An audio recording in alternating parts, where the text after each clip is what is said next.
Outside Supermax on a Saturday night. Cúchulainn waits to pick a fight. Curry sauce fingers, flag in hand, muttering something no one can understand, he sways on his feet. Eyes half closed. Blue jeans, plaid shirt, sleeves rolled up to freckled elbows, he is ignorance personified, with the mighty Mac half tucked inside a belly full of vodka and Red Bull. It didn't used to be like this. Half stoned, half pissed and fully loaded.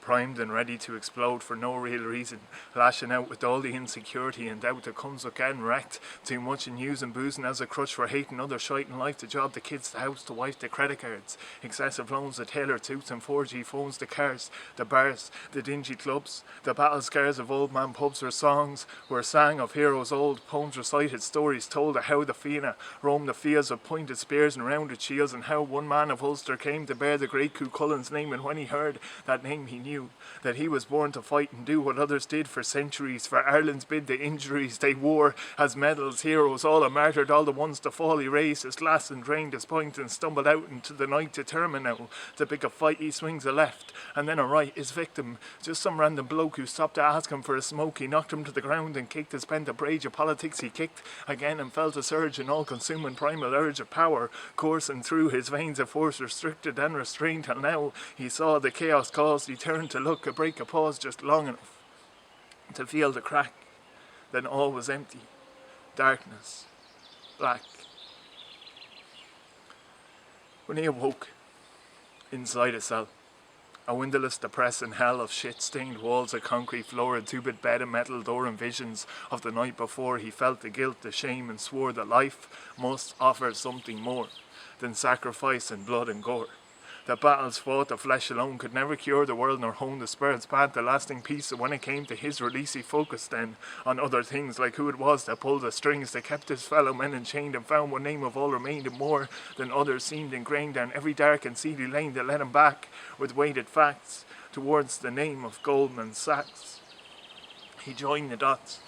and drew the lines. To every major grand design, the central banks, the ECB, the Vatican and treasuries of every country now diseased and lying crawling on its knees with outstretched hands and pleading cries for fairness in these trying times, as if their leaders weren't aware their people were all running scared that surely someone somewhere cared, but no one did or no one dared to raise their voice or to declare that this was war by other means, designed to starve the poor and feed a manufactured human greed where wanted triumphed over need, and wanting found a common ground in every cityscape and town where men like him had spiraled down, whose lives, like ships, had run aground or drowned them in a sea of debt, and orchestrate a plan to let the people freely spend, and then pretend that it was up to them to pay the price for those who made the rules up as the game was played, where market-based economies were traded as commodities, a simple plan to buy and sell and bet against the ones who fell, so win or lose, the banks still won, whatever way the wheel was spun. He saw it then, with open eyes.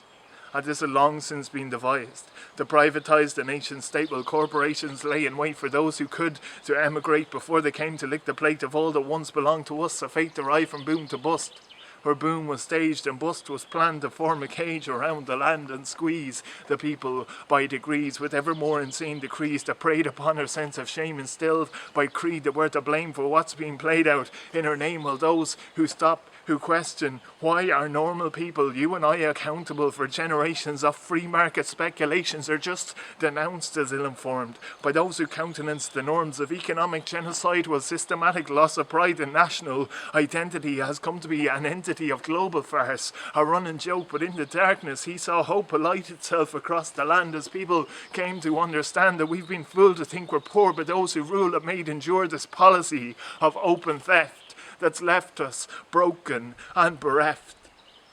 But Ireland isn't poor,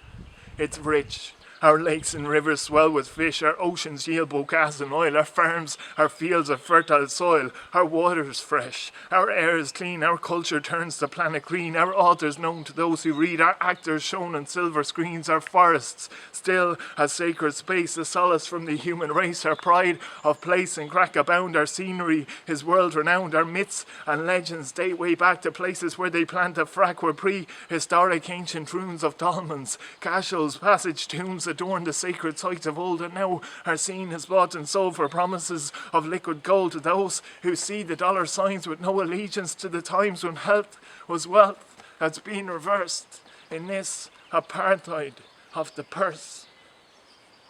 Yet still he came, with spade in hand, to till the glade and tame the land.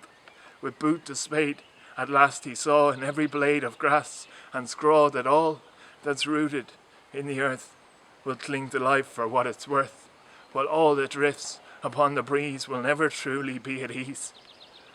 And while he sowed the seeds, he knew that years would pass before they grew, but still he hoped that down the line there'd come a time where children climbed the branches of these buried seeds to pick the apples from the trees.